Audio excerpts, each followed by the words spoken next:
You want me to flip on the light? Try to mess with it a little bit? No, you're fine. This is Perfect. perfect. This is perfect, Phil. We can see half of you. It's This perfect. is textbook. Welcome to Three Dot. Hold on. So hold your horses, hot shot. We be still. We got Phil Holtz back. Welcome back to the pod. We are on episode 41, the return, second episode of the week. Big things happening. Let me turn my fan off because I don't hear it in my headphones, but I feel like there's gonna be background noise. Hey, bud, I don't hear it. Okay. Well, sounds great. That's a high-tech remote too. This? Yeah. Big things. No, a lot of people said the audio was a lot better now that I got my mic set up the right way. Yeah. You listened to the last episode, right? I did. I thought it was pretty solid. Yeah. Will had some provocative statements. Yeah. Just a little bit.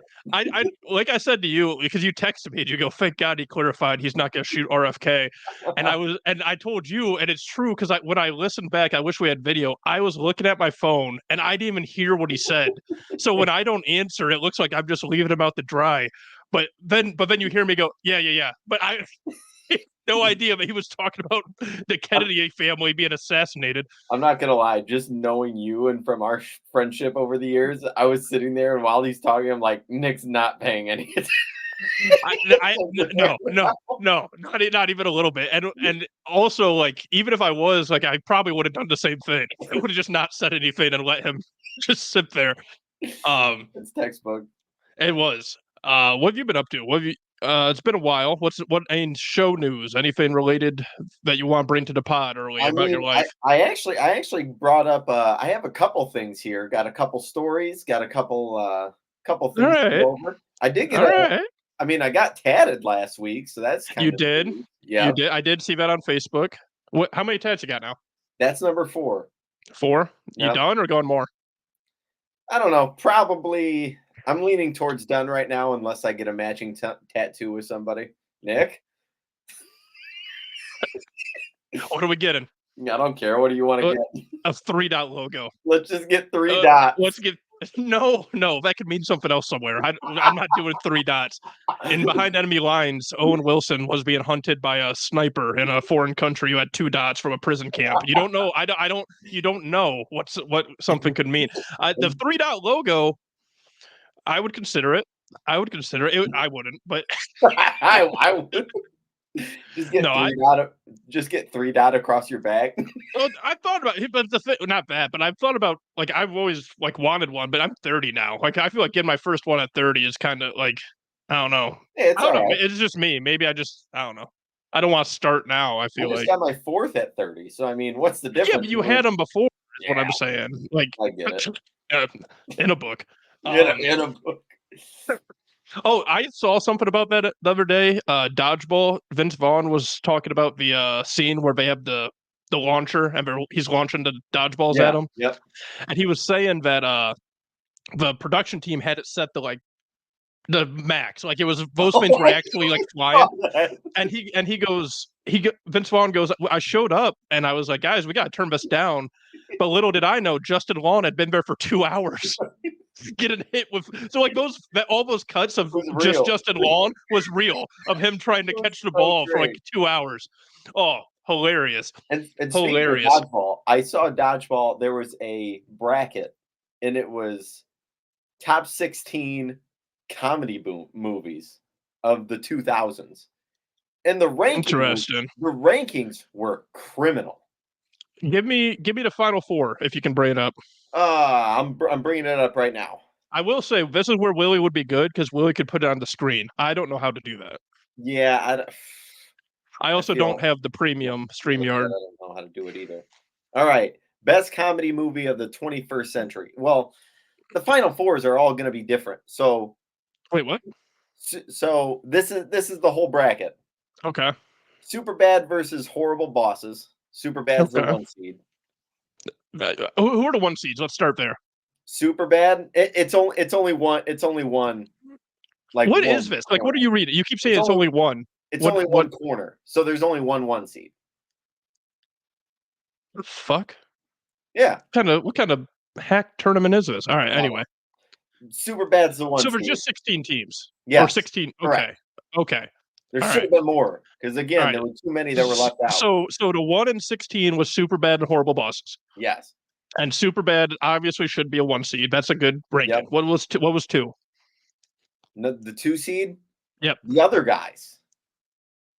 Surprise Vet's 2, but it is a good movie. It's a good movie. And that was matched up against Ted at 15. That's a tough first round. That's what I'm not going to lie. But I mean, you started at the Sweet 16. You got to think of it that way. Right. But which, to be fair, Horrible Bosses would not be in my Sweet 16, I don't think. That's the thing. I agree. All right, let's keep it moving. What we got? Number 3? This one I have an upset.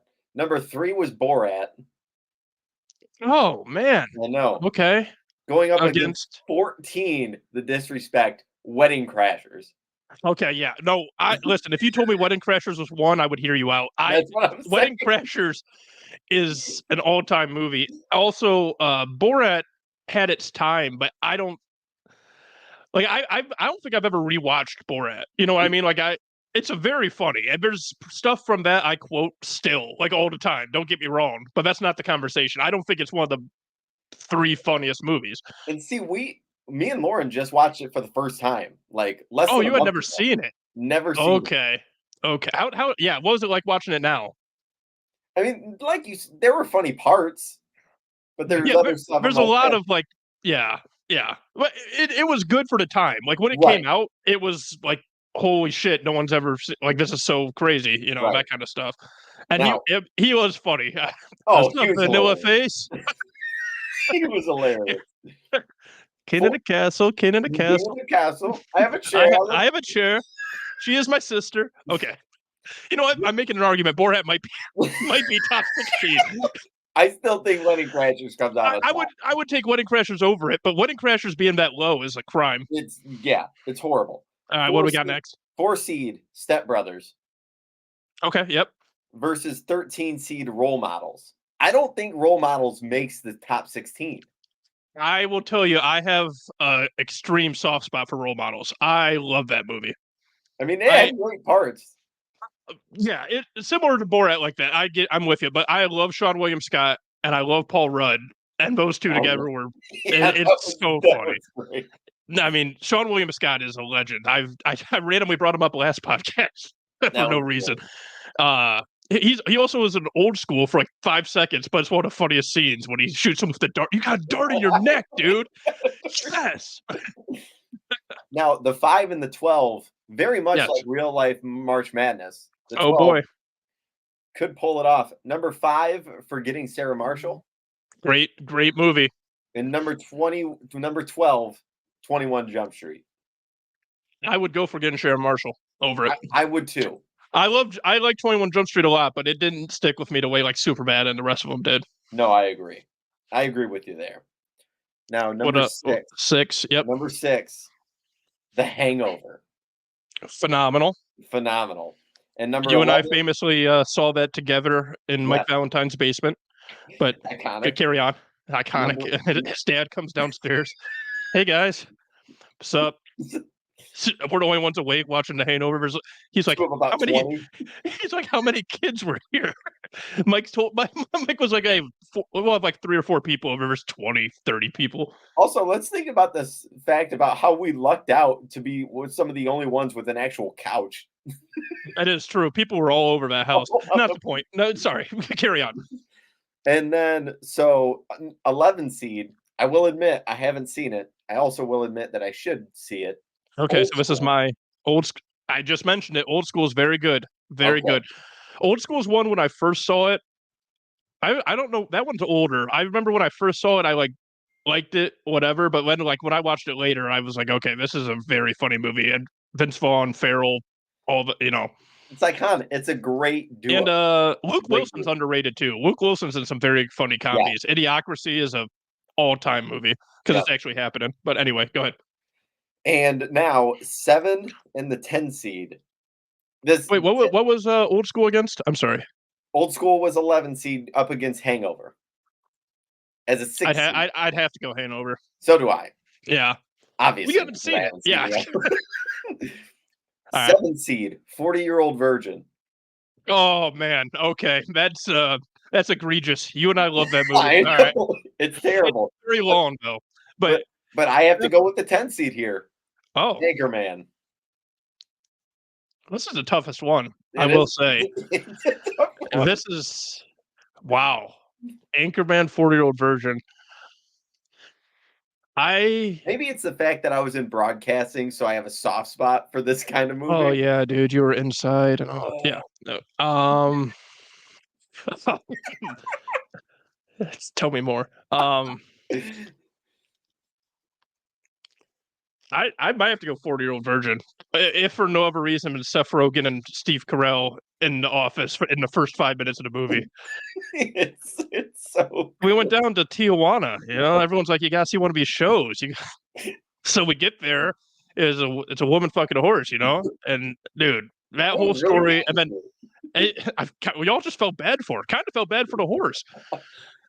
And but then Steve Carell going and responding to that with a story about making egg salad for 4 hours is like even more psychopathic. That movie is so funny. It's so great. Boner Jams 03. It's just a bunch of scenes I was into in the summer of 03. Everybody Loves Raymond. That's not supposed to be in here. That's just a good show. It's just a good show. All right. I'm going 40-year-old virgin. The final matchup, 8 seed Dodgeball. Okay. 9 seed Tropic Thunder. I take it back. This is the toughest one. I love Dodgeball, but Tropic Thunder is one of the funniest. See, Robert Downey Jr. alone. I gotta go Dodgeball. Yeah, but you got Tom Cruise as the agent talking about we don't negotiate with terrorists, and Bill Hader's like, yeah. Tom Cruise is hysterical. I'm not saying he's not. Did you watch Magnolia yet, by the way? No. Okay. I'm sorry. What was the other one I told you to watch? There's one I begged you to watch. I know. Hey, I did watch one of them. Oh, okay. Well, we also need to see. Well, we want to see Long Legs and Trap, right? You want to see Long Leg? I'm not seeing that. You don't want to see Long Legs. It's Nicolas Cage, man. I know. Come on. Yeah, there was one of these. Oh yeah. In the comments were great because people were roasting them. The fact that Pineapple Express isn't in that. That's true. Pineapple Express should be in there. I would, if we were taking them out, I would take Old School out for sure. Or Talladega Nights. Talladega Nights is. You know what? Also, no Adam Sandler. That's true. Wait, what is this? 2000s? Because some of those early ones might be 90s. Century. So technically 2000. Yeah, so I think Waterboy and all that was 99, right? Yeah, and I'm pretty sure 97, 99. Yeah. Because I was going to say, this list would look a little different. I would probably have 4 Adam Sandler movies in there. Gilmore is so good. The Waterboy, like I said, you and I quoted The Waterboy a fair amount. The one that sticks out to me is when they have the coach over for dinner and they're eating a snake. He's like, what part am I going to eat? And I forget her name. She's in a lot of stuff, but she's a great actress. And she's like, snakes don't really have parts, but if I had to guess, I would say his knee. Yeah. And Henry Winkler goes, his knee. Great. Just a small, stupid thing, but that stuff like that. I love that movie so much. It's fantastic. Henry Winkler's amazing. That is a great movie. You watch Barry? The show? I think I tried an episode. I'll have to go back. You gotta fight through it because so I watched the whole thing, and I did the same thing. I tried to watch it once, didn't like it. Watched it all the way through by myself, and it's a phenomenal show. And then I was showing Haley, and I'm watching it. I'm like, oh, I don't remember it being this slow of a start. There's a lot of the first couple episodes, but it's very funny and it becomes a drama. Very good show. Parks and Rec was very much the same for me as well. In that same vein. Same. I didn't like Parks and Rec the first time. Yeah, first season I was like, I don't know, but I was like, oh, I'll keep fighting through it. But then when Ron Swanson gets more involved, then I was like, okay, I like this more. Yeah. Did they add someone else, or they got rid of someone? They got rid of the architect or whatever. Yes, I'm trying to think of his name, and eventually they threw Chris in Pratt. Chris Pratt becomes a big part of it. Yep. That's right. He's not. Yes, because they're not like into and what's his name? I always forget his name from Step Brothers. Derek. Oh, I don't know what his actual But name he's is. great But on yeah. that show. Yes, he's fantastic. You know another show we just started? It's been on for a long time. The Blacklist. I'm trying to think. James Spader. Yeah, I know. Yes. I think I've watched a handful of episodes. Also, so you and I love James Spader's on The Office. I know. You don't even know my real name. I'm the Lizard King. Lizard. But it's basically him doing that, like the Lizard King speech for the entire show. It's incredible. You would love The Blacklist. The Blacklist, that's one every single episode, they're like 30 minutes, but they're not related, correct? No. First of all, they're like 45, I think, and then no, like there's a overarching. There's like two like plot lines throughout the whole thing, and then each one Okay. also has an individual one. I might be thinking of a different one, but It's kind of like similar in setup to like, oh, you don't watch like Law and Order, do you? no, but we have one show that we have been into very much so, like the past 3 weeks, The Mentalist. I think you told me that. I think my grandpa used to like that show. I don't think I ever watched it. It's pretty good. What's the other one that people have been talking? People, I like that Young Sheldon show too. I'm not even gonna try that. Yeah, me too. No. The kid bugs me too much. I know. Yep. Just seeing him. I didn't even have to watch any of it. I'm like, yeah, I'm not even gonna try He that. just saw his face and was like, "I'm out." Yep. It's enough for you, dog. We got a lot of stuff that we can cover and talk about. First of all, NCAA. Hyped. Iconic. Yeah. So I mean, you and I have been texting. Online Dynasty, you're ready for that as well? Well, I'm ready for it. And like I said, as soon as you text me that we're ready to do it, I'm buying online. Reminds me, I have breaking news in our fantasy league that I'm going to break here on the podcast. I don't think anyone knows this yet. Oh boy. James is out. What? Done. James is leaving the league. So who That's gets right. his draft picks? Hold on. Easy, hot shot. Be still. So not you, first of all. That's why you're asking. No, but to be fair, I did trade him my first rounder. Hey, me too, jackass. For a 34-year-old Travis Kelce. It's all right. I did it for Joe Burrow, and I also gave him Goff, and now they're pretty much a wash at this point. Yeah, but you also have DJ Moore now. Where'd you get him? I did, from you, thanks. Oh, yeah, okay. No, but anyway, yeah, James. So I'm breaking this. I texted Murph. Murph's trying to confirm with James, who I guess isn't answering, but James texted me and told me that he's out. He said he's got just too many leagues. He's got a few more work leagues he has to join, so it's just too much, which I get. So what's going to happen? This happened in my other dynasty league. So someone's going to join the league and take over his team. Okay. And we're not going to like divvy up his team and have 11 teams. Someone's going to take over. So That's right now, and also breaking news, there's 2 candidates already. And I mean, we draft soon, so it's got we got to be quick about it. And Murph won't answer his fucking phone. And have seen the team? I sent a picture of it to one of them. Okay. One of them was more eager than another. Well, the thing is like he has looking at James's team. I can bring up the picture. He has Nick Chubb is like his best player, who's coming off injury, and then he has like a couple other people. I see you right now. Do not read his whole roster. Do not bring it up and look at his whole roster. I know you. At it. I wasn't going to read it. I was just pulling it up. The point is Nick Chubb, and then he has 3 first-round picks. So regardless, that's a big thing. It's a 6-keeper league. So I mean, you come in, you use your 3 picks well, you keep Nick Chubb, and I mean, you're set up for the next year. You're set.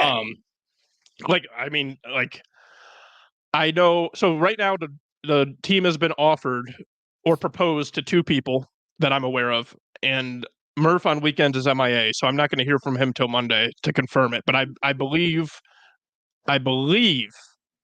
that I have the replacement. Unless Murph has someone. Well, like I said, he's not talking to me, so I don't know. Or not. He's busy, is what I'm saying. But the candidates right now are Ryan Callahan, who I don't know. I don't think you've ever met Ryan. I think you might have brought up his name before, but I'm sure I have. And then Alex, my cousin, you've met. oh, yep, You've met him playing basketball a long yeah, time ago. Yeah, and then we he was sure at the did. wedding. Yeah. Now he just So sprouted up like a beanstalk. Now he's super tall. he is super tall. Like him and I talk about fantasy all the time. And then as soon as Murph was like, or as soon as James told me, and then I asked Murph, he's like, do you have anyone? And immediately I called both of them. Ryan was a little more iffy because he's never done Dynasty. He only does year-long leagues. And then he was more like, I don't know what team I'm taking over. You know, he was a little bit more. Dude, He was Dynasty like, is so fun. it is. He's like, when Ryan was like, if you need someone, I'll do it. But Alex like wants to do it. You know what I mean? Yeah. So like that's the difference there. So it will be offered to Alex first, unless Murph has someone that he's already thought of. That would also be crazy. 25% of our league would be named Alex. What? Oh my God, you're right. That is true. Look at that. Oh my God. That's why you're here. That fun stuff. That little nugget. But Go ahead. No, go ahead. Go ahead. Hot shot. I don't want to break off the topic. No, go ahead. Who cares? Go ahead. I care about the validity of the show. It's just my life. Continuity. It's my life. It's my life. This is my life. Do you pay attention to? I mean, you pay attention to all Ohio State. I know Ohio State football, but do you pay attention to the baseball? Not particularly, no. So why? Fun fact. When I used to work at my church, I think I worked there from the time I was 16 to when Lauren and I got married. So I worked there for like 6 years, like part-time. Most started out as like part-time and then full-time at one point. But I worked in the kids' room, and two of the kids there were twins, and now they both play baseball. Both played at Anthony Wayne, and one just committed to Ohio State. Gotcha. That's sweet. Pitcher. Yep. I saw because on Facebook, like I'm friends with obviously a bunch of people that were coaches or teachers at Anthony Wayne. Okay. They had there was twins in girls basketball that I think are both going to like Villanova. That's or like somewhere big. Yeah, no, like I it might not be Villanova, and but I know it was twins, and they're going to the same school, and it was like a big school, like very cool. Sweet. I probably have the school wrong. I don't think I'll be able to find it, but yeah, no, very, very, very cool. I looked them up, and I mean I didn't realize that all the websites for baseball scouting are like you have to get premium to see what they're rated and whatnot. Yeah, baseball's stupid. Throws a 92-mile-per-hour fastball. Yeah, and then you hope that that's accurate and not just like a juiced up gun. But I mean, you're the baseball guy here, so no, I mean it's probably legit. It's just it's different in game, obviously, than like a prospect camp. But no, I mean 92 is heat no matter what. I mean even if that's actually like 89, if you're sitting that, that's phenomenal. No, it's funny too because like in this area, there's been other like I remember Southview had twins that like transferred from Florida when I was in Anthony Wayne, and they were both just disgusting, like so good, like it just hit with one hit bombs, another through like 90, like it was like it was just insane. I mean, it's awesome, but it's like the genes is unreal. Oh, it's the same gene. I know. Oh, you talking about college in general reminded me. Did you see this George Mason story? No. Dude, okay. So I just saw this today. It must have like just happened, or like was happening and people just found out about it. Let me see find the tweet here because they had a good summary of it. Basically, George Mason got scammed out of $180,000. That's rough. But the way it happened. Okay, so here we go. This is a tweet summary from College Basketball Report. George Mason men's basketball team was scheduled for a foreign tour in the Bahamas this week. Upon arriving at the airport, the team discovered that no flights, hotels, or games had been booked. The trip was subsequently canceled by the hosting company despite several boosters and donors already arriving in the Bahamas. So this is like Fyre Fest for college basketball. That's wild. So then I obviously you see that, and I did a little bit more. Except it's only one college basketball team. That's true. The so I guess so I was listening to I think Jack Mack on Barstool. He does like quick TikTok summary things, but he had a tweet of it, and he said like schools basically every like 3 to 4 years they can get permission to do like a foreign tour for the student athletes. They got to raise the money themselves, so they went on this huge campaign to raise $180,000. Like all their donors chipped in. They did this big push for it. They booked it through a website that is legit, I guess. Like Jack Mack was like, a lot of teams use this. This is a legitimate site. Here's the owners, like whatever. So his theory is that a rogue employee, like pocketed it and ran off. Or obviously the other alternative is that someone on the George Mason side or the owners of this website, took the money or, some sort of deal going on. So like this is a very active thing. We don't know. No one knows what happened yet. Like it's reported now that, yeah. So $180,000 booked a trip. They got fake hotel confirmation. So that's the thing. Never mind. I forgot about that part. It had to be either the only person on George Mason's side would be whoever like actually set it up through the website. Right. But then on the website side, apparently they had fake hotel confirmations, fake schedules sent to them, all this stuff, and none of it was real. And then they get to the airport and find out they don't even have tickets. Like, insane. That's nuts. Especially for a D1 college. Oh, yeah. Well, that's the thing is he's like, it was a real site. Like, it's not like they just, tried to book it themselves and got caught by someone down there. Like, it was a go-between site. So, I don't know. But that is nuts. That's very out of pocket. It's actually in pocket. The money's in someone's pocket, Phil. But that guy's going to have a poor job review when it comes to that time. Can you hear this or no? I can't make out. Basketball had their own Fyre Fest this morning as George Mason was scammed out of a trip to the Bahamas and $180,000. This morning, the entire George Mason basketball program arrived at the airport. They thought they were about to go on a week-long trip to the Bahamas where they'd play a couple basketball games and also enjoy a great time on the island. But when they arrived at the airport, they found out they had no flights, no hotels. So he summarized what I said, but he had some more. But that's Jack Mack. You can find him on TikTok or Twitter. He does good summaries of stuff like that. Who were they going to play? Did they scam? I see. I don't know that. Well, I know. I forget who it was, but someone went on a Europe tour and they played I think they played like a professional team or like a team, like teams over there. Like it's not like George Mason goes down there and they're playing other teams that are traveling. I don't think playing the Bahamas national team. Although that could be too. I think you could set it up to where you're like if another team's taking the same trip, you could play each other. I mean, I have no idea how any of that stuff works. But yeah, that guy's going to have a poor performance review.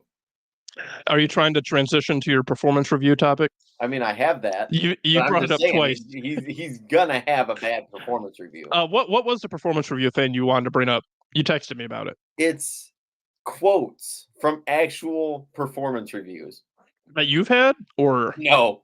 Where's this from? A post on Reddit. What is this? A Reddit? The thing? gram. It was on the gram.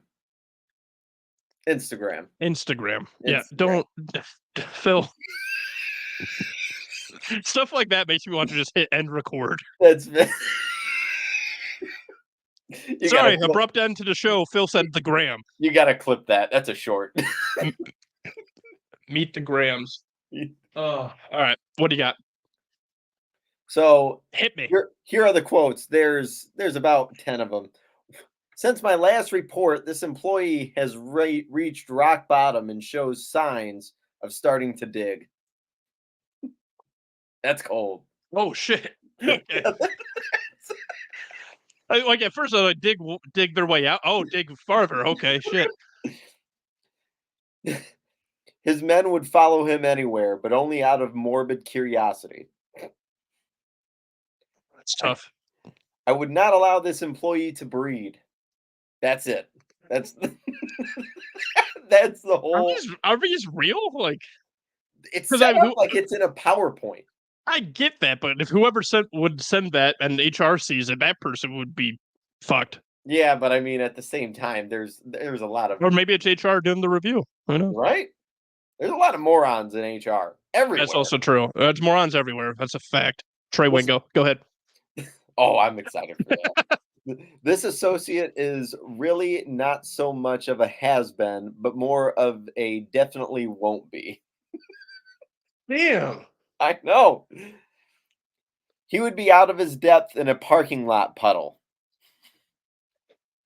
This young lady has delusions of adequacy.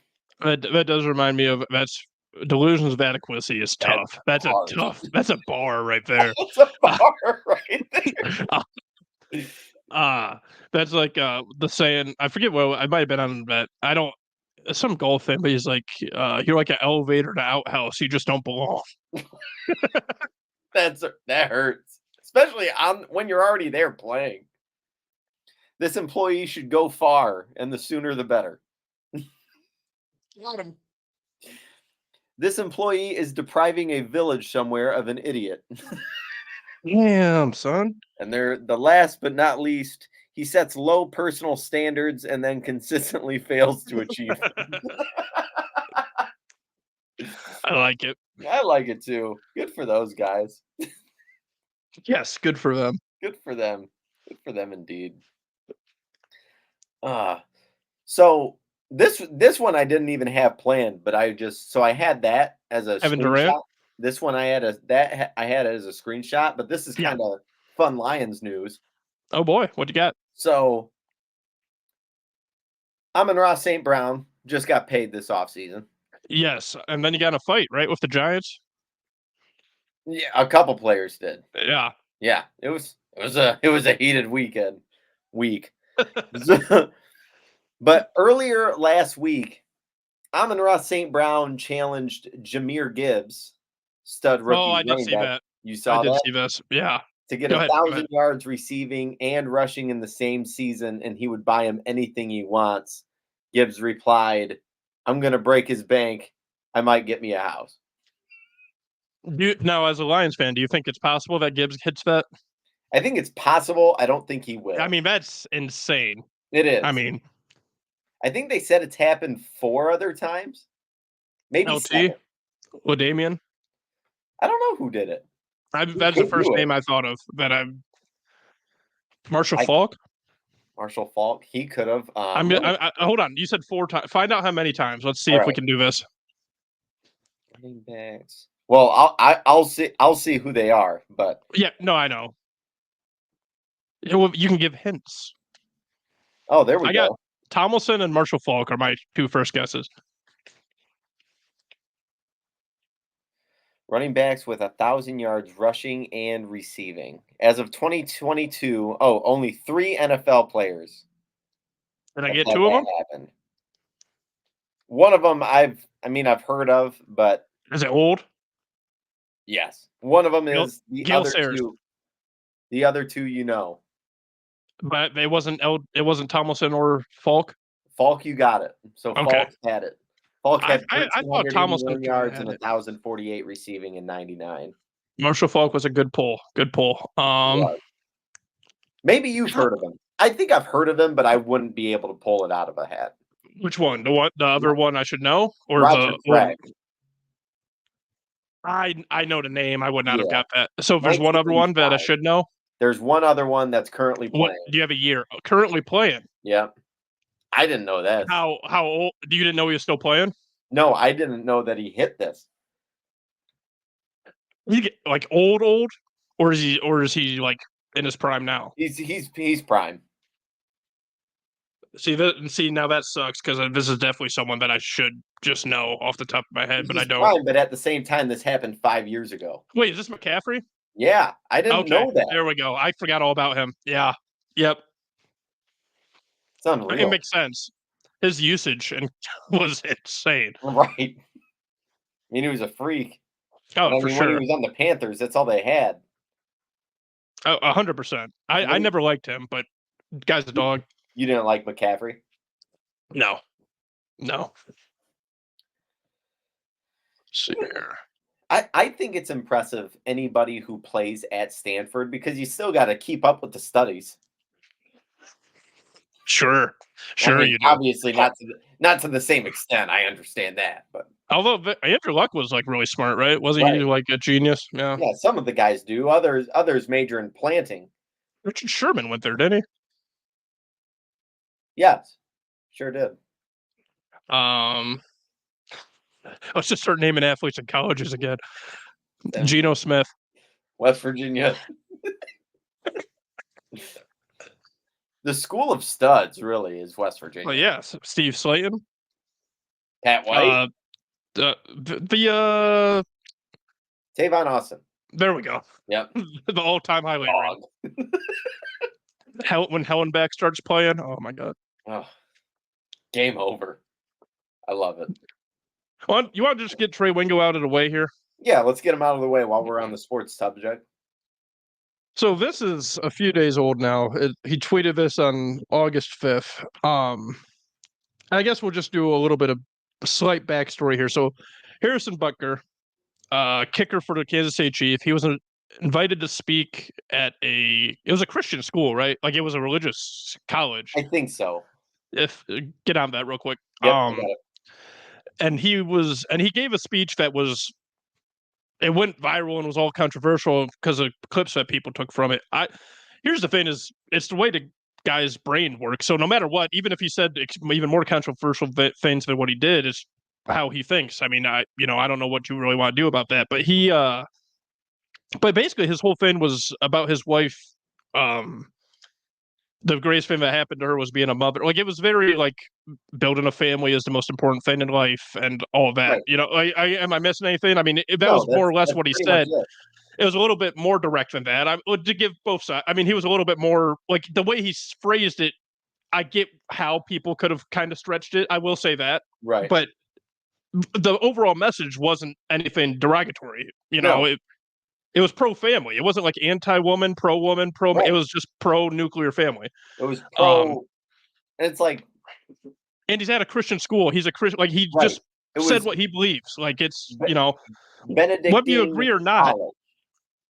Okay, is that so? Is that I know it's small, but is it like a deeply religious school? I thought that's what it said. Doesn't matter. Don't worry about that. I know. We're going into Wingo. Okay. So Trey Wingo tweeted. So that was a long time ago, right? Like that was at graduation. He was spoken at commencement, right? Yes. Okay. So then Trey Wingo tweets out on August 5th, and Trey Wingo is an analyst who I've hated forever. Which added to this beef, but like I hated it. I always hated him. But Wingo tweets out the Harrison Butker extension, making him the highest paid kicker, underscores the inherent truth of the NFL. The better you are at the job, the more a team is willing to put up with. Pure and simple. Now, on its surface, what a smug just tweet in general. Right. And secondly, as I immediately texted you, the guy did nothing but talk about raising a family being the most important part, and he spoke from his perspective, what him and his wife both believe. He didn't, go rogue here. Him and his wife are both in on this. What did he do that a team has to put up with? Right. Like my issue is not. I don't care if you disagree with what Butker said at all. What is this implication that a team has to put up with him? Exactly. That's what bothers me more. And as I texted you, what does Wingo, Tyreek Hill, Aaron Hernandez, Leonard Little, Ray Lewis, Plexico Burress, et cetera, et cetera. Dante Stallworth, who still went on to play in the league after he killed someone. If you want to play the whole argument of like, oh, I'm not talking about stuff that serious. Like, okay, what about like Terrell Owens, phenomenal player? He had antics on the field, like but this guy's not doing anything about his team. He went to a school he was invited to, talked about what he believed in to a bunch of people that probably believe more or less the same thing, and then people outside of that judge him for it and want to kill him for it. That's where I get lost. Who the fuck is Trey Wingo to say a team's putting up with someone for talking about stuff that's not inflammatory? He didn't there was nothing. He didn't go out there on some tirade. It wasn't like he was attacking people at all. He spoke about his life. I'm not even, and the thing is, I'm not even trying to really defend Butker that much. I just hate the fact that Trey Wingo gets on here and tweets something that smug. No, and what's the and implication? I agree If you with don't know who everything Harrison you're Butker is, you see that tweet and you think he killed somebody. Right. I just don't get it. Yeah, and then there's Ray Rice, who literally was employed by NFL teams even after it came out. Hey, he hit his girlfriend, but they didn't do anything until the video came out. Right. So right. nothing would have happened if the video hadn't came out. And that is an example of a team putting up with something. Right. And guess what? Trey Wingo, on your surface, your tweet's right. It's accurate. I'm not saying that's the even worse part. He's not wrong. This just isn't the example to use. Right. I also hate it because he's the type of guy where he's gonna just. I texted you. He's gonna go, oh, look at all these people that hate me. They're a certain side, and it's like, no, you're just a dumbass. He's trying to divide. No, he's 100%. It's the thing where he tweets something like that and then says, "Oh, look how you get attention. You kick the hornet's nest." And it's also, to me, this is how I look at it. I thought we're talking about it, so I feel like when he shared it, he probably clicked send, clicked post, and he probably felt good about himself. Look at me. He 100% did. 100%. Look at me. I'm so glad that I'm sticking up for this. I'm sticking up for. Oh my gosh. His tweet, if he just tweeted that Harrison, first of all, it makes no sense. The guy, he's tweeting about a contract extension and then adds his personal gripe with the guy. Right. But if he did that speech, when on X or whatever, if he said, you know what, I don't agree with anything Harrison Butker said, and whatever, no problem, no issue at all. It's this whole implication that a team's putting up with something that has nothing to do with him. Right. I don't know. That whole thing just bothered me, especially because it's Trey Wingo. But the whole, you can't just give your opinion from your perspective without getting attacked for it by an analyst who's talking about your contract extension and just shits on you for it. Right. And also can't play football. Yeah, Trey Wingo. Dude, it's just, I'm at the stage now in life where I see things like that. It gets me fired up, but I'm like, it's not worth my time. It's not. And it just makes me mad that he did it, but it doesn't really affect my life. I get that, but it's just, that's just pissing me off. I'll be honest. What bothers me more is that there's other people who see that. I'm triggered, Phil. I'm triggered. It's the fact that other people see that, excuse me, and they just look at it and they say, yeah, he's right. And they have no idea. There are definitely a large section of Twitter that never saw the video of the speech, only saw people tweet about it, made their own assumptions based off that, and then see Trey Wingo's tweet 5 months later and say, yeah, I agree, based off nothing. Right. It's an absolute joke. If I didn't know any better, considering how much of Twitter is bots, and it's been proven. That's true too. So, yeah, internet for all we know, everybody liking it is bots. That's true. I mean, he did get a lot of hate for it, but the ironic part is I'll also be the first one to defend Trey Wingo if people who were to attack him, because he's also given his opinion. I disagree with it. He's allowed to say it, and that's what I'm saying. It pisses me off, but he's right. He can say it all he wants. I just think it's dumb, so I'm saying it's dumb. But I wouldn't. Everyone sucks. Is basically what it comes down to. I mean, we do too. We're sitting here. I'm in a fucking just in my room in a house in Ohio talking about Trey Wingo. Who the fuck am I? But still, it pisses me off. So fucking. And you know what? And you know what? He should hear this. You know what, Trey? Yeah, we'll tag him in the tweet. I'll have Willie G. Tag him to oblivion. He'll probably post us and then try to rip. He would quote tweet it and be like, "This is the kind of hate you get when you stand." He would turn it around into something else. But the joke would be on him because then we would get a huge following. I don't think we would. Well, the dot would get more. They get more followers just because people would be like, "Oh, sweet, I got to follow these guys." True. Yeah, maybe we should be more controversial. Maybe I should have let Willie talk about RFK. A lot, but maybe we. No, let's do the whole RFK podcast with Willie G. And we'll just give him no guidelines. No, Willie, we just need you to talk about RFK for an hour. Get on there. We'll just say something extremely charged and then hit record. So there's no record of what we said. It's only Willie's response. Have you been following Olympic basketball? I'm sorry, but I looked at this again. Have you seen about Jayson Tatum? No. He hasn't played a single minute. No, I haven't seen that. Yeah. It's a huge thing now. Everyone's debating. Kerr has had multiple games where he hasn't played him at all. I mean, I love the fact that Embiid's just on USA now. I'm like, hell yeah, Embiid. He is so annoying to watch. Oh my god, the flopping that he does for how big he is insane. Yeah, but everybody does it. Don't do that. He's fucking. I agree, but I mean, LeBron's 240 and he goes flying across and grabbing his face. LeBron. Oh, well, I'm saying in the eye and drop on the ground for 40 minutes. Hey, a poke to the eye can be very painful. All right, yeah, I'm sure. Have you ever been poked in the eye? Yes. You wear glasses for protection. I know you. I've still gotten poked. Yeah. No, but my point being, Embiid being that big, it looks worse. It looks weird. Like LeBron definitely had moments that are horrible. Don't get me wrong, but it all goes back to Manu. Manu Ginobili ruined the league. He killed a bat though. That guy was a dog. Was he? Oh, Tatum though. So and then so this is what's. So it got to the point. So that happened, and then. I just find it hilarious that Steve Kerr's like, "Hey, you're not playing."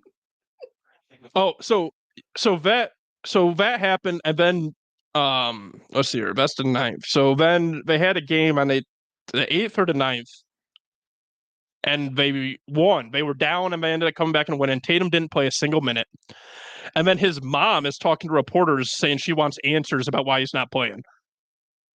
They won. Like his mom. No, but I'm saying like his mom is getting involved. It's fucking Little League. Like, what are we doing? Hilarious. Is she gonna bring a Gatorade to him on the bench too? What the fuck's going on?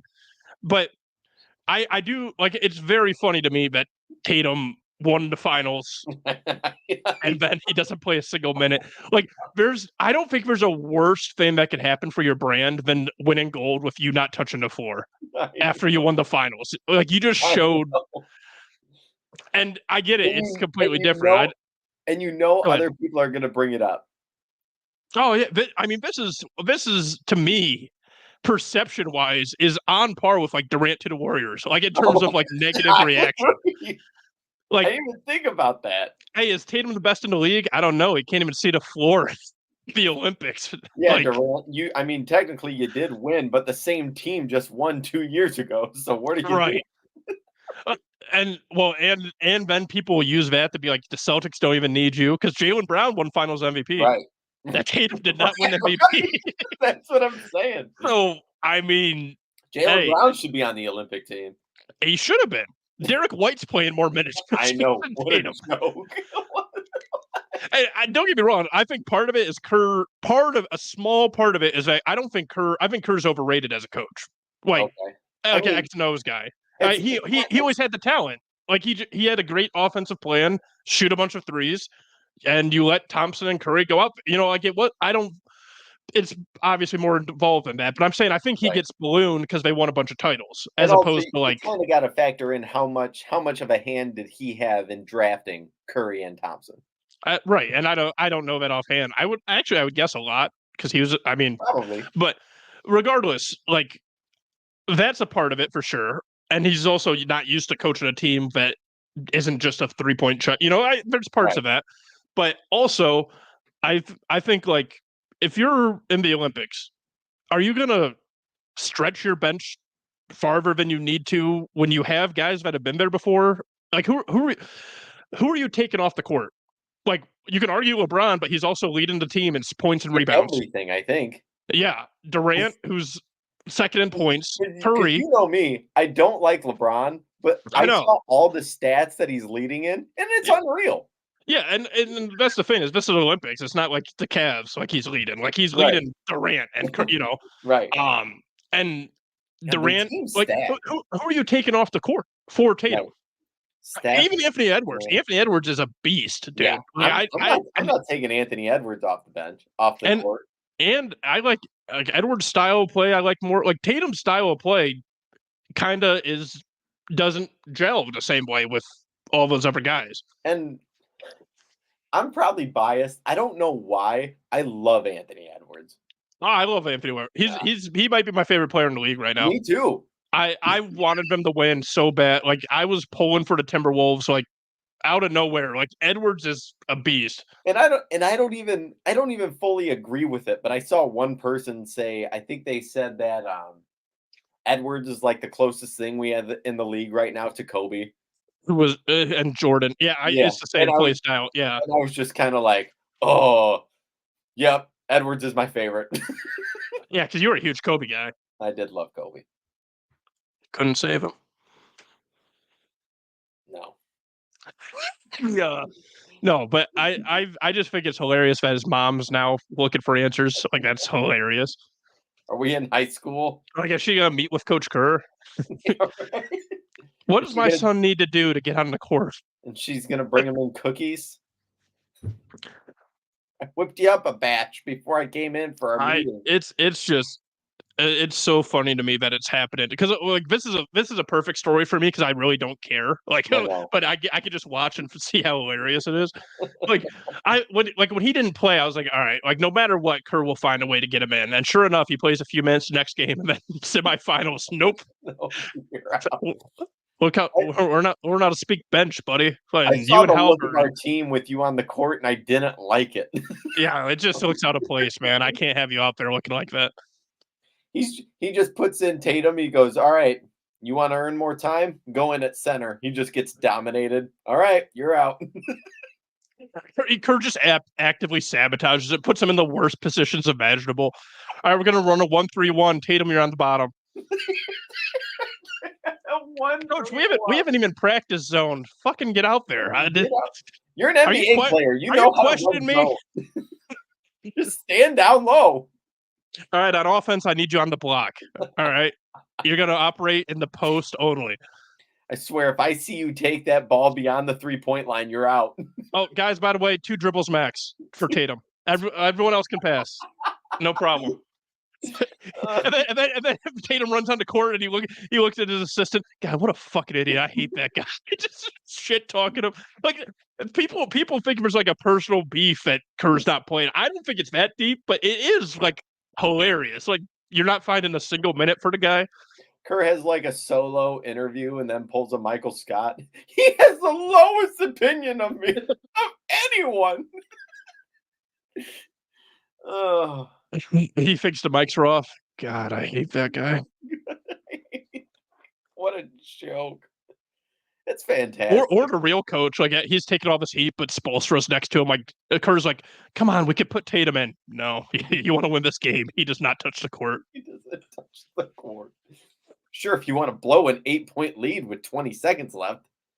Well, this other thing is we're talking about Tatum not playing. The USA came from down like 15 and ended up winning. Like I know, and everyone cares about Tatum. Right. Also, Durant was getting into it on Twitter. He was fucking getting busy with some people over like fans' opinions and stuff. On which account? His real one. Okay. The Easy's Money Sniper 35 is inactive. Yeah. Gosh. That is a great tag. I'm not gonna lie. Oh, he's got some sick names. Don't get me wrong.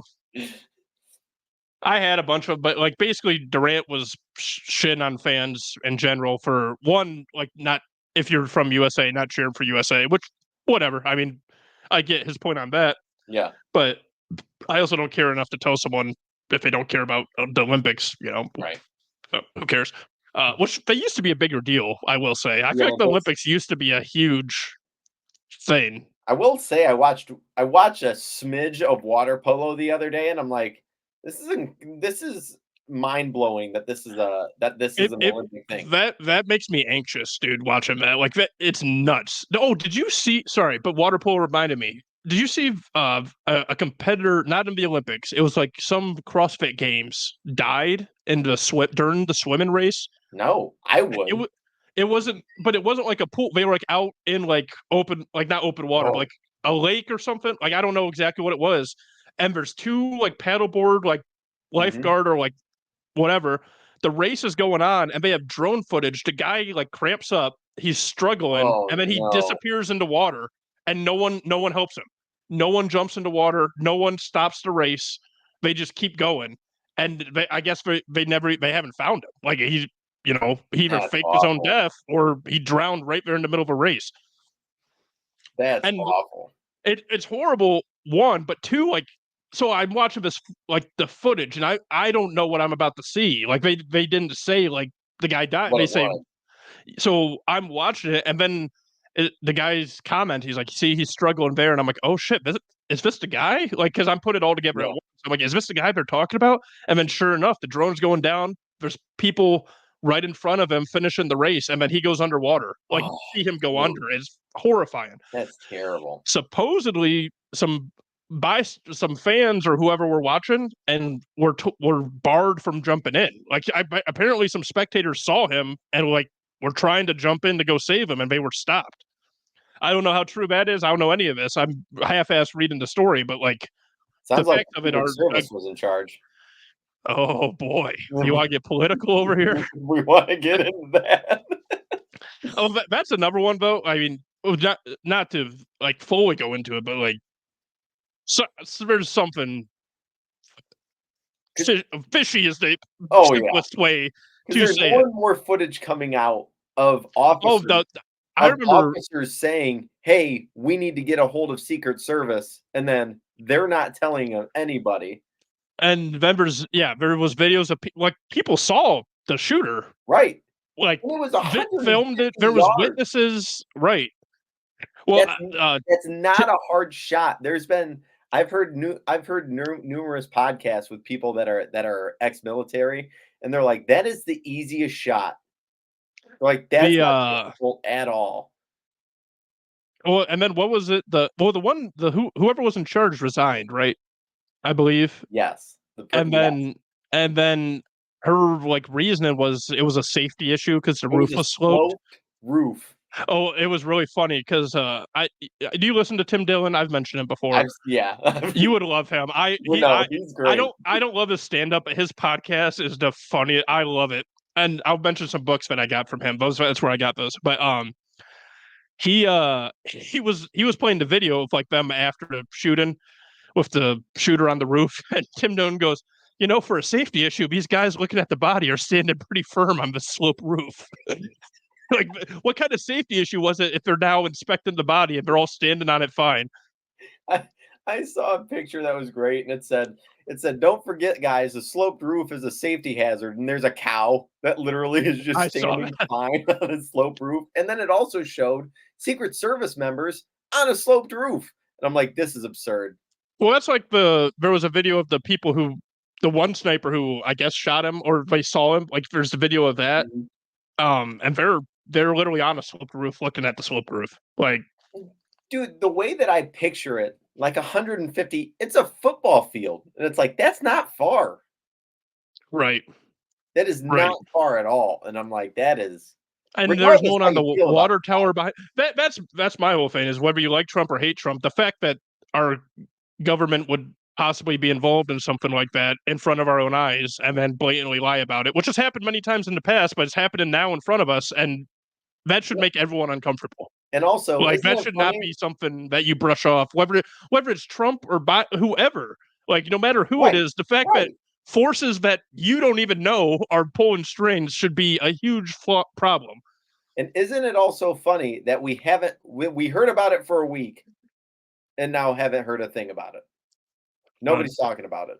Well, there's a bunch of the Vegas shooting.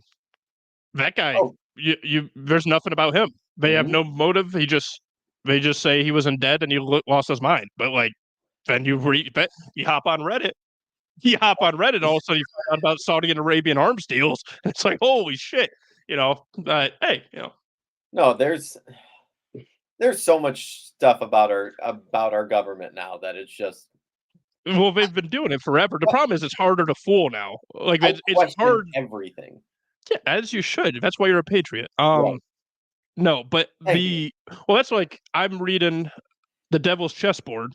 Yeah. I sent you that picture. Yeah. I sent it to a few people. A lot of people have heard of it.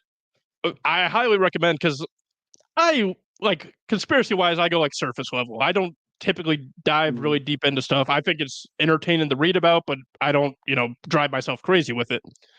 But then you read a book like this, and it's all historical, like factual. I hate the conspiracy stuff because you can't like source things. Like that's where I get lost, and it's like, all right, you're just going on faith. But like this is like factual reporting about different things the CIA and this one guy Alan Dulles did, and how he built different things and all the people he met. And you start reading that, and you're like, okay, this is one guy who was connected to all these people. Yeah. And the most powerful guy in the world who I've heard in passing, but I had no idea who this guy was. And then you read about it, and he's, laundering Nazi money during the war. He's in a spy ring in Italy. He's getting Nazis out. He's forming the CIA. He's meeting with presidents. Like stuff like that should be terrifying. Yeah. I'm not going to do a whole book report here, but I was just reading a chapter. 2 separate times he had direct orders from the president to stop what he was doing, and then separately negotiated peace deals himself, like with a different country.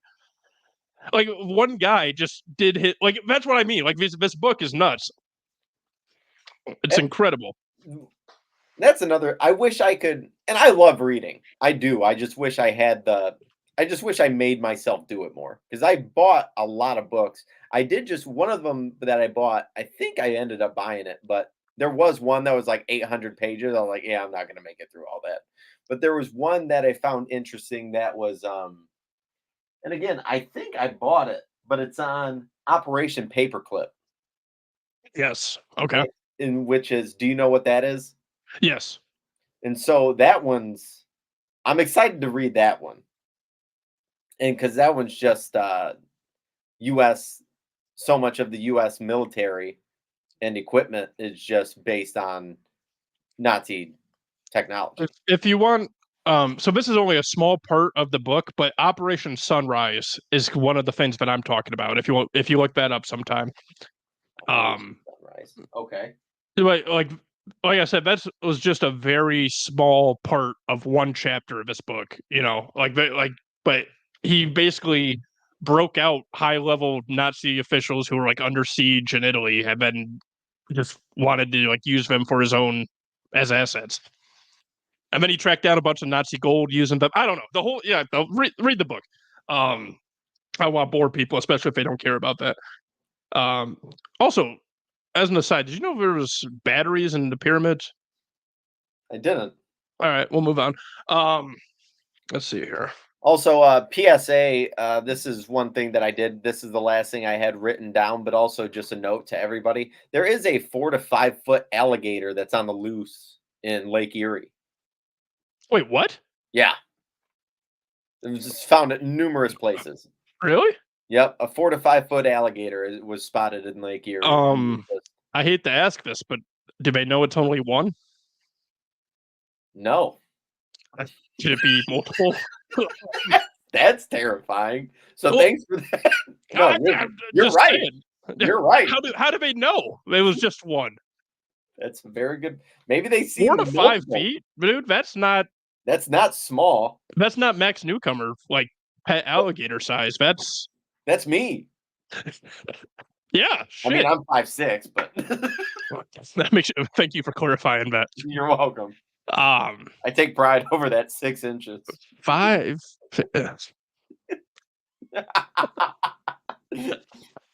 That was for the video, people. Yes. You watch YouTube for that. Hey-o. No, but hey-o. God damn it. Your cock.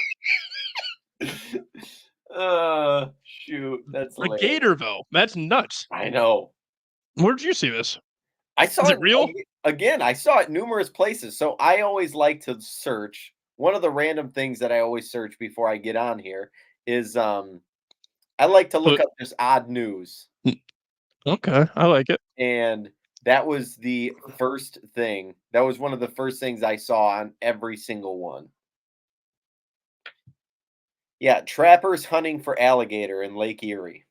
And that was yesterday. So this is happening right now. It's happening live. We'll do it live. I'm like, dude, how crazy would that be? who is among rescuers attempting to locate the gator, said he believes he found some tracks left by the reptile. That's great, but when it goes into the water, what are you going to do? You're going to lose the tracks. This has been very unique for us. Really? I would hope so. You don't have alligators all the time in Lake Erie? It'd be weird if he was like, this happens all the time. People just don't know about it. This is a sick game that a lot of people play. They grow alligators. They let them get nice and big, and then, they just let them loose. Yeah, so they don't know where it came from or anything? Like, someone just saw it? Someone just saw it, apparently. When I searched Lake Erie alligator on Twitter, on X, and to be fair, I spelled Erie wrong, but I came up with one tweet from 2020 with the misspelled Lake Erie. It says UK flag 50% CA UK Eucness sensory alligator Castle English Channel very scary a Lake Erie Loch Ness US cousin Mickey Disneyland X-Files Americanness. So whatever that means, maybe this. I don't know, but I want to find whoever this account is because maybe they know something about this gator. Maybe they've been planning this for 4 years. All I heard was Loch Ness, and I was locked in. Locked in like a Loch Ness. There you go. Bars. Oh, word. Bars. Bars. This account is very strange. A spy. They talk about poison. I don't know. I'm going to do some research into this Twitter account. If I die, no, it's not good. None of it's good. You go. It has one follower, and it's Easy Money Sniper. Anyone who's ever been caught with a burner, who was it? Mitt Romney, Kevin Durant. We all just Skip Bayless. We're all just like, you're the man. You're the man. You're the man, Skip. That's one old time burner. You remember that? You don't remember that? I remember it roughly. Skip, my memory. I think it was. I can't remember where he was going. Maybe at FS. Was he on Fox? I don't know. Wherever he was going, he tweeted out like new, like from his own account, like new show, like I'm premiering whatever, and then immediately there's a reply, but it was from the Skip Bayless account, and it said, "You the man, Skip. Can't wait to listen," or something. I saw that. Oh my gosh. Him and his selfies with his like Jordans on all the time. That his wife Ernestine takes. The fact that Skip Bayless follows 0 people on X makes me so angry. Does he not? What an asshole. He used to follow only like Tony Romo when he played. People are weird, man. Right now, 3.2 million followers following 0. Yeah, what an asshole. Not even Ernestine. That's cold. Ernestine. This is fantastic. What was I gonna say? Ernestine also is a wild name. It is. Skip isn't exactly. Is his real name Skip? What was that? Is his real name Skip? I think so, but I don't know. Oh, Skip. I feel like Skip used to be like more common, right? Like, what was the name I said to you? I feel like I've heard Skip with like the older generation more. What was the name I said to you that I was like, why are there not more people named this? And you're like, I think there's only been one. I forget. You remember though? I texted you and I'm like, we need to bring this name back. And you're like, it was never here. Maybe DeBrickashaw. It was definitely not the Brickashaw. The Brickashaw is fire, though. It is fire. Abraham should come back. Abraham should come back. I fill in. Say something. I was just looking at. I saw another post about Owen Graff. Posted an hour ago about him being committed. I was looking at, so I caught that. Who was that? Owen Graff, the one we talked about at the start. 1 sec. Oh, what just happened? I don't know. Was that you or me? That's you. The fuck was that? I don't know. Your phone's listening to you. Jesus, man. We talked. Oh my god. It's listening to all of us at all times. I feel like the nickname Tex used to be common too, and that's a sick name. I know somebody whose nickname is Tex. It's a sick name. It sure is, but I mean, it's not going to be your actual name.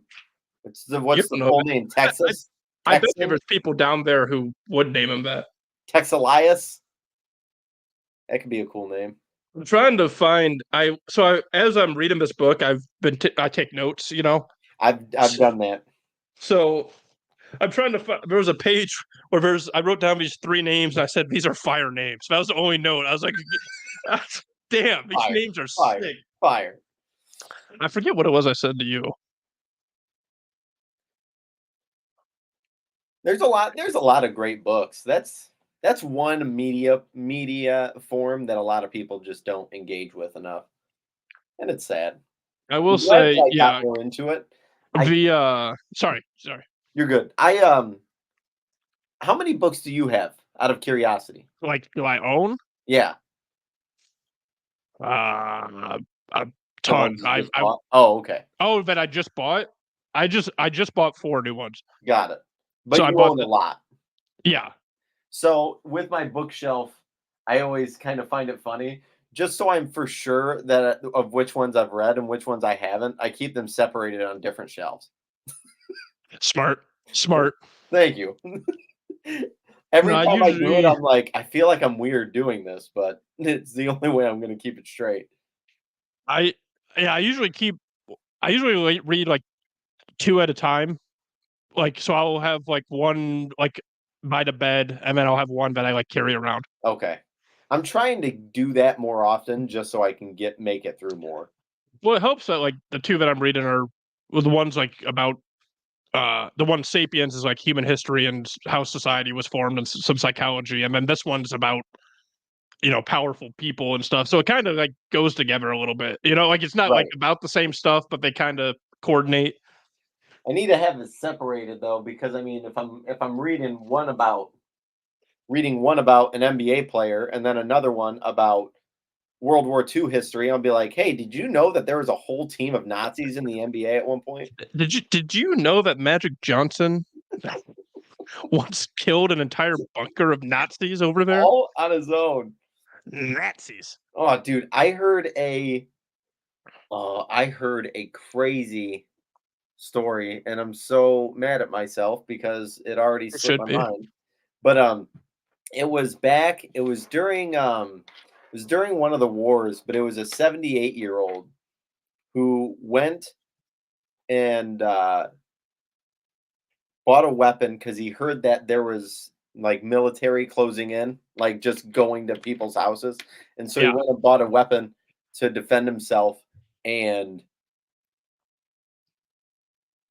like they found him and unleashed on him, and he then proceeded to live another 18 years. It's very what I just gave was a horrible summary.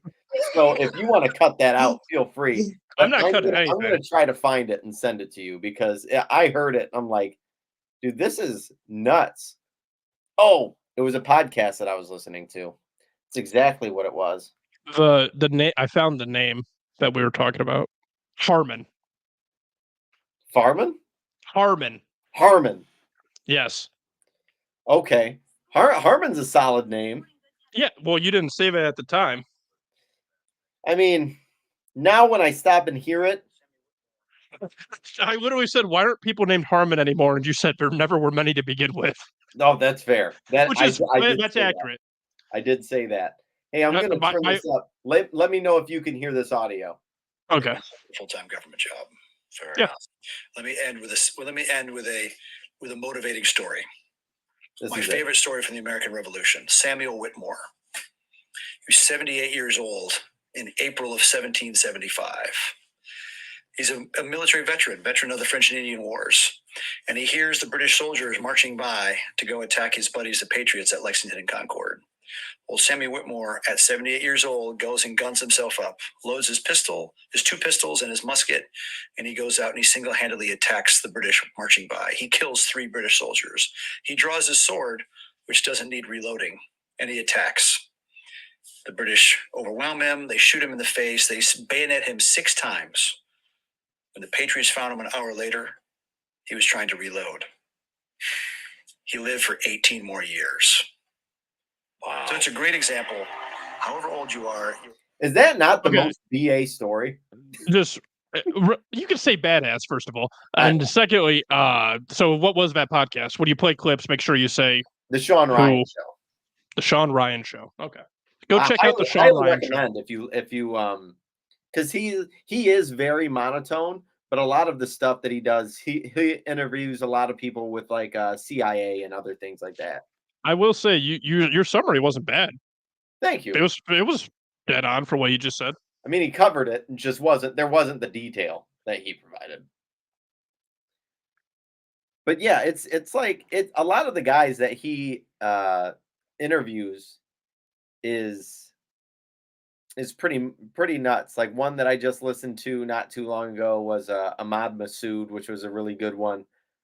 Commander of the National Resistance Front of Afghanistan. So that was one. He did one that's interviewed a guy who's an author and former director of the CIA's secretive Stargate project. He's a nuclear physicist, and so I feel like you'd like his podcast a lot. So I would highly check it out. That one too. You know, Rich Paul is marrying Adele. No. Yeah. No way. No way. Okay. All right. Okay. Fuck me. All right. Gosh, that's fantastic. Good for Rich Paul. Good for Adele. Real? Is it? Why wouldn't it be? How old's Adele? That I do not know. Rich Paul's 42. Adele's probably what, 18? Kidding. What? Okay, it's not as big of a gap, I guess. Adele's 36. Where did they meet? Paul. What was that? Where did they meet? Probably at an NBA game. She was probably sitting courtside.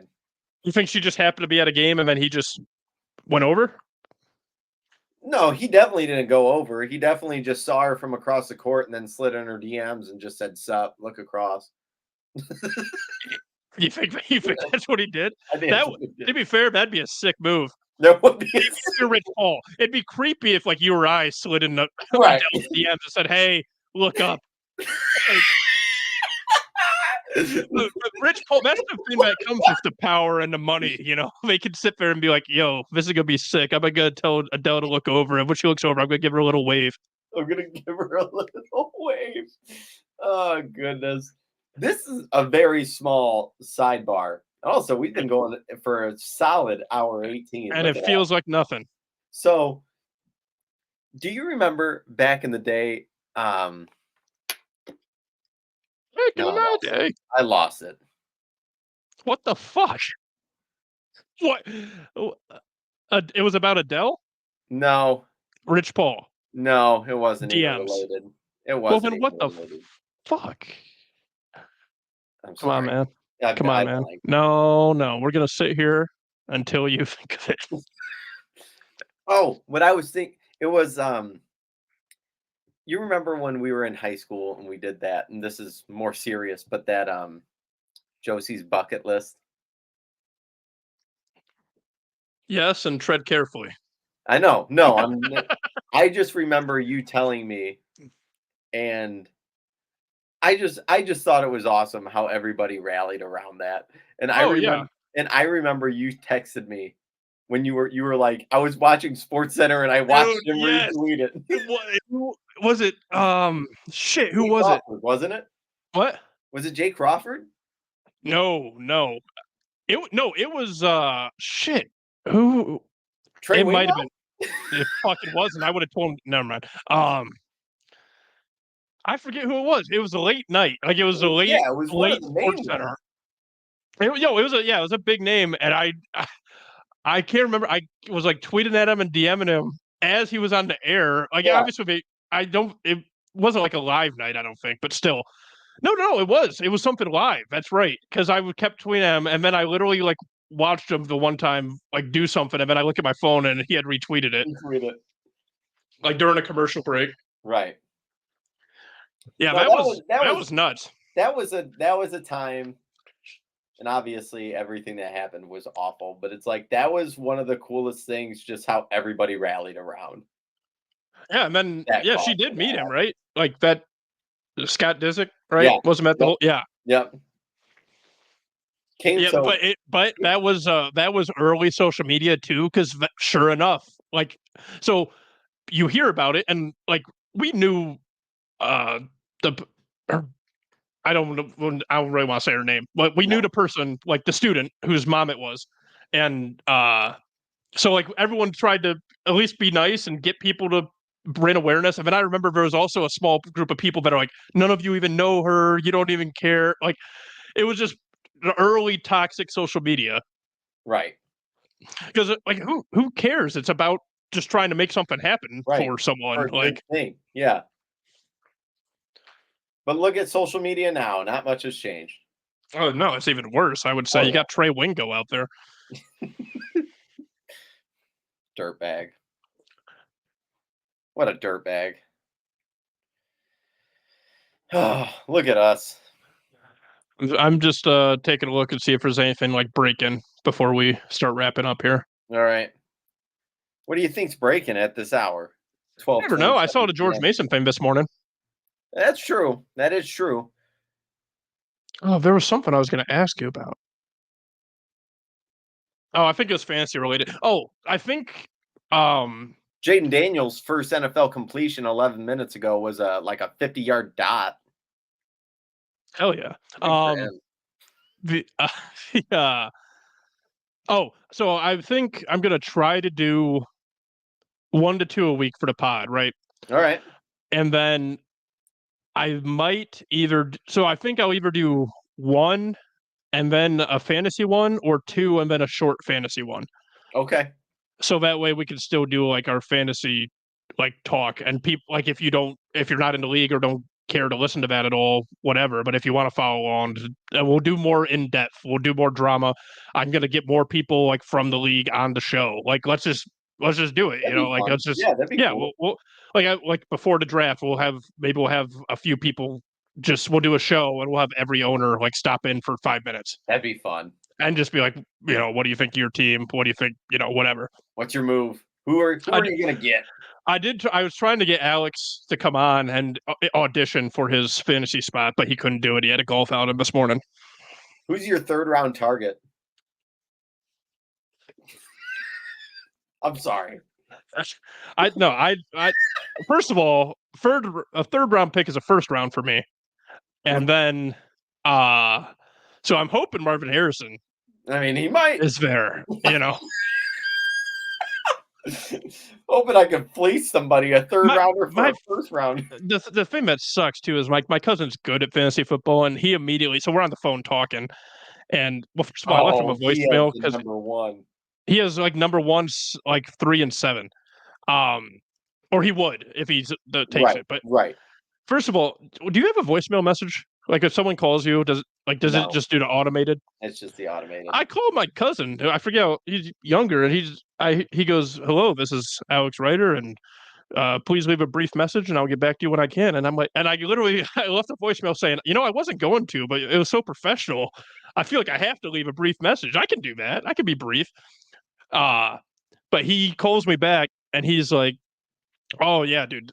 Like, especially if I have that pick that you sent me, like, first thing I'll do is take Marvin Harrison because everyone's gonna want him." I'm like, "Fuck, dude, you fucking already, god damn it, dude, you already are doing this. Like, you already planned it. Like, whether you're gonna take him or not, he knows the value in an Ohio league because he's down in Virginia now, somewhere. He's working with something with a golf tournament there as an internship." Okay.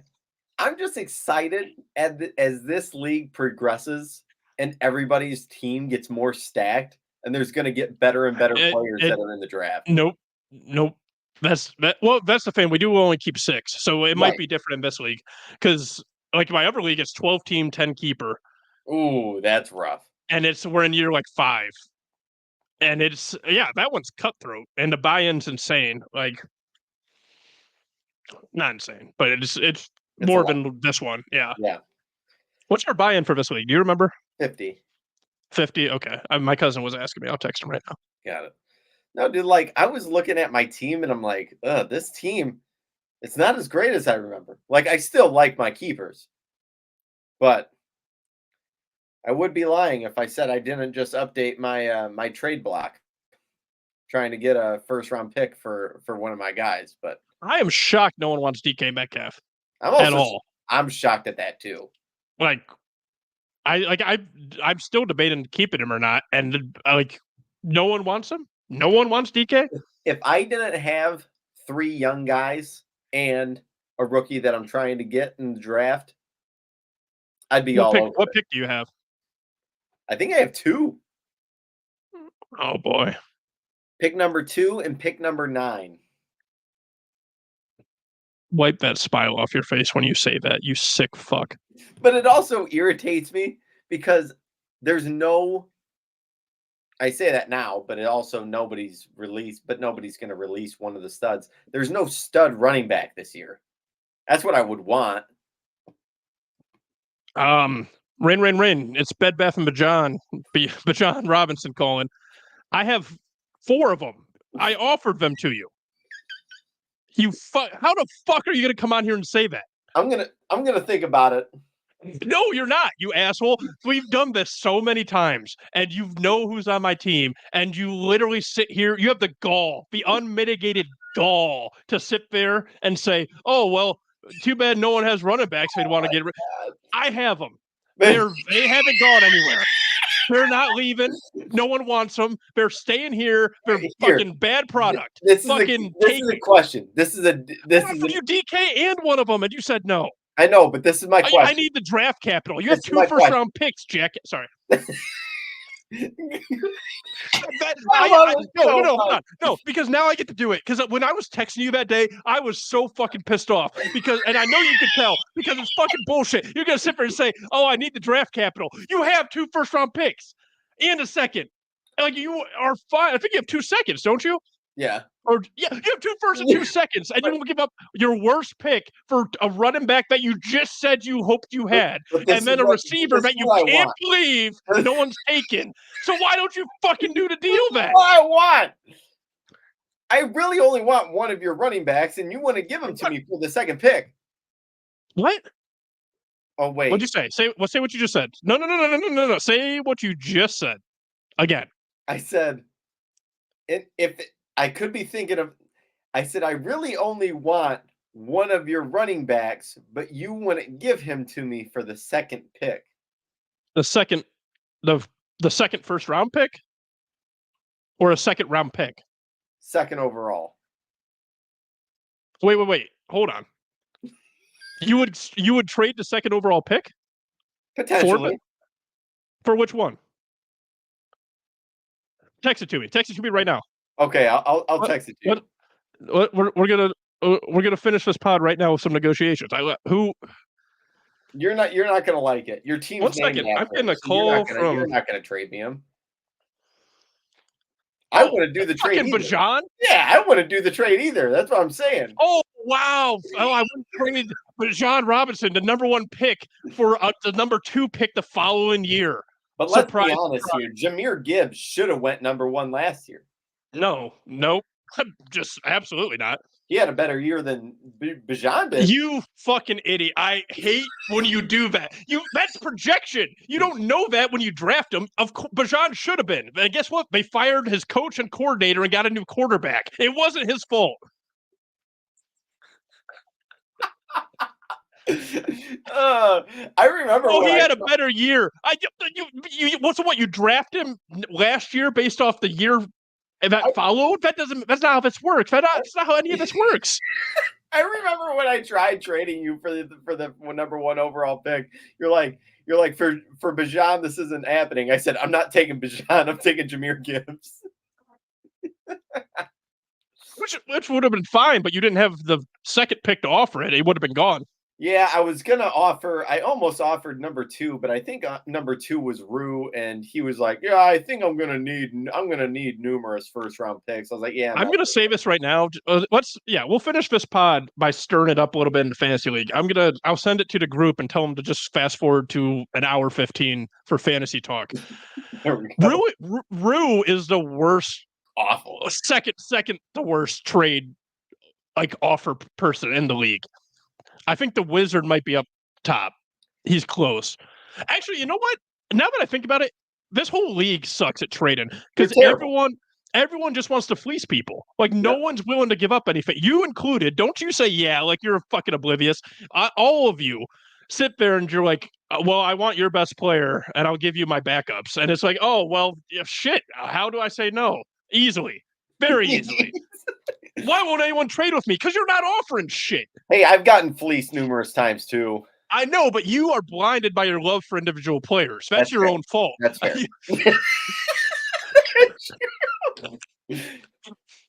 See, if I was a single person and they'd be like, what's your toxic trait? I'm like, well, fantasy football, I fall in love with certain players and I will trade anything to get them. That is my toxic trait. Yeah, well, I know because I forget who it was, but you're like, I'm about to offer this to someone, and I'm like, Phil, don't you? I save you from yourself. I did. I was very happy with one of my trades that I made this offseason.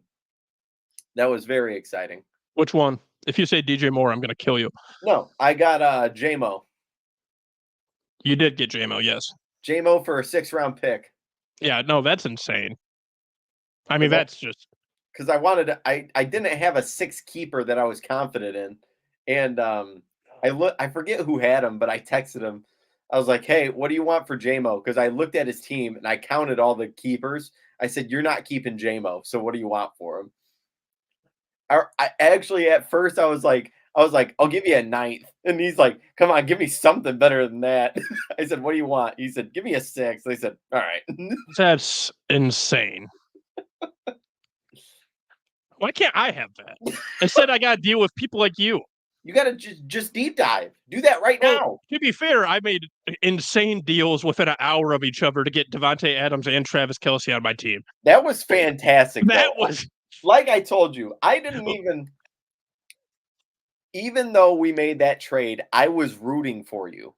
Like that I know that I had your pick. I was hoping that your pick would be the last of the round because I said I want this all-in tactic to work. If that was the most all-in I've ever gone on any fantasy team. I traded so much, and I got Adams and Kelce, both deals accepted at the same time, which I had to do because the other person wouldn't have traded me if they knew I had the other one.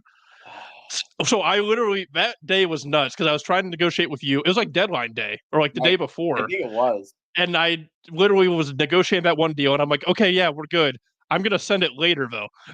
And I had to go negotiate a separate one, make sure I didn't offer the same picks, and then send them both out. I just remember the group chat, Murph sent like a bomb emoji. And then someone was like, what happened? I was like, well, I now have Devontae Adams and Travis Kelce. Details aren't necessary at this time. Oh, man. Your team, you're going to have some decisions to make with your keepers. Not really. I got them set already. The only one I'm debating is Metcalf. So right now is yours Kamara, Bijan, Walker, Devontae, DK, and Kelce? Kelce, and then if you scroll to the bottom, Jordan Addison. Oh, okay. So which one of those that I just listed off are you not keeping? That's what I'm saying. I don't know. That's what I'm debating. Okay. Is Metcalf versus one of those guys. I mean, I think Adams and Kelce, I mean, they'll at least give me another year.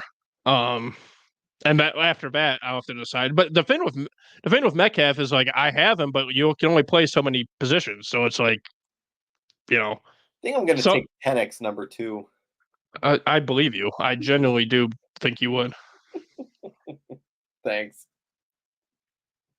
One second. I might have a guess real quick. That'd be exciting. Who we thinking? Rue. Oh, great. He's gonna hear this. Don't be so fucking. I'm gonna grill him. I texted. We'll see. Tell him I'm here. No, I think what I'll do is I'll send the episode into group and just tell people the fast forward because you don't need to listen to a whole hour just to get to the part that's relevant about you if you're in the league. Right. But I know some people in the league listen to the whole thing, so I don't know. Well, either way.